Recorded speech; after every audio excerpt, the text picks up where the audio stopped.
Hi guys! Pauwi na tayo. Galing tayo sa eye center ng veterans.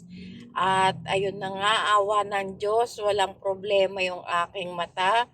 Ah, pwedeng hindi ako magsuot ng eyeglass. Pwede rin namang mag-eyeglass kung gugustuhin ko dahil may nakita na maliit pa lang daw na katarata at yung pagsusot daw ng eyeglass ay may laki maitutulong sa akin. Pero ayaw ko nga kasi nga walang mahirapang bagayan yung ang shape ng ilong ko. Charot. Lalong mahalata yung pagkapango kahit anong sukat ko ng mga frame, hindi bagay sa akin.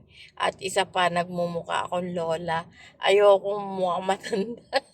Kahit na matanda na.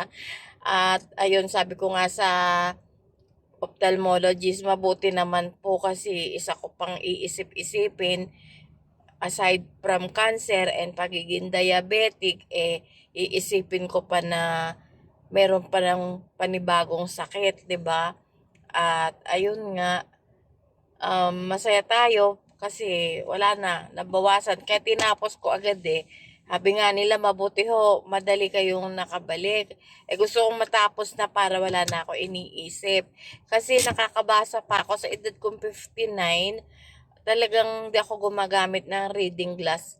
Kaya kong magbasa. Though, may time na blurred.